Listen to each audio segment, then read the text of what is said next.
Friends friends 2 நாளைக்கு முன்னால் நான் வந்து டவுன் போயிருந்தேன். என்னுடைய என்னுடைய வீட்டில் வந்து பூட்டு வந்து அப்படி அமுக்கிற பூட்டு. கேட்டுக்கும் அதே பூட்டு, வீட்டுக்கும் அதே பூட்டு. 2 சாவி எடுக்காம 2 பூட்டையும் அமுக்கி போட்டுட்டு போயிட்டேன்.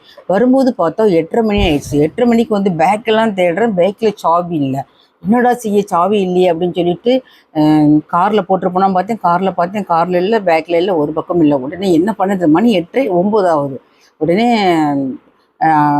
ஒர்க் ஷாப்பில் உள்ளவங்களை வர சொல்லி அந்த பூட்டை வந்து உடைக்க ஏற்பாடு பண்ணி சுத்தியல் வச்சு டம்முன்னு உடச்சி அந்த பூட்டை உடச்சி 2வது வீட்டுக்குள்ளே வந்து 2வது பூட்டையும் உடச்சி அப்புறம் தான் நான் வீட்டுக்குள்ளே போனேன். ஏன் சொல்கிறேன் அப்படின்னா, தொலைத்த சாவிக்கும் அடி இல்லை, அதை தொலைத்தவருக்கும் அடி இல்லை, தன் கடமையை சரியாக செய்த அந்த பூட்டுக்கு அடி. அது போல தான் நல்லதை செய்தவர்களுக்கும் நல்லதை நினைப்பவர்களுக்கும் தண்டிக்கப்படுகின்றனர். என் பூட்டு அழகாக என்னை வீட்டை காத்துக்கிட்டு இருந்துச்சு. நான் அதை உடனே உடச்சி தூக்கி எரிஞ்சிட்டேன். மூலையில் கிடக்குது அந்த பூட்டு. இப்படி தான் ஃப்ரெண்ட்ஸ், நம்ம வாழ்க்கையும் இப்படி தான்.